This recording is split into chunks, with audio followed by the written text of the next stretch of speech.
C'est l'image Sébastien de Krebs. la soirée, les pistes d'Orly à l'abandon, les terminaux vidés de tout passager, conséquence de l'effondrement du trafic aérien. Le deuxième aéroport de France ferme totalement, du jamais vu depuis la guerre. Aurélien Fleureau, le tout dernier vol vient de partir. Oui, la journée se termine après seulement une petite dizaine de mouvements sur les pistes, quelques départs, quelques arrivées, alors qu'en temps normal, il y en a plus de 600 chaque jour pour en moyenne 90 000 passagers. Et donc à peine 1 millier de personnes dans les terminaux aujourd'hui.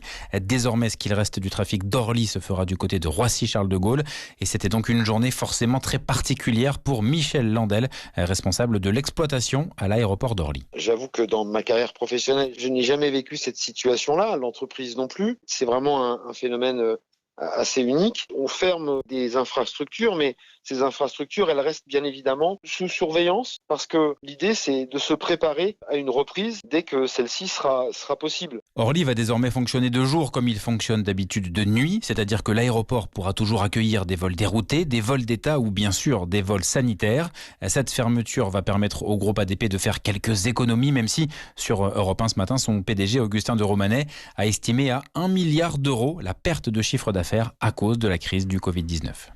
Aurélien Fleureau du service économie d'Europe 1, trafic aussi extrêmement réduit sur les rails, 42 TGV seulement par jour aujourd'hui contre 700 habituellement, un seul aller-retour Eurostar vers Londres, 18% des TER en circulation. Le trafic a atteint son plancher, indique la SNCF.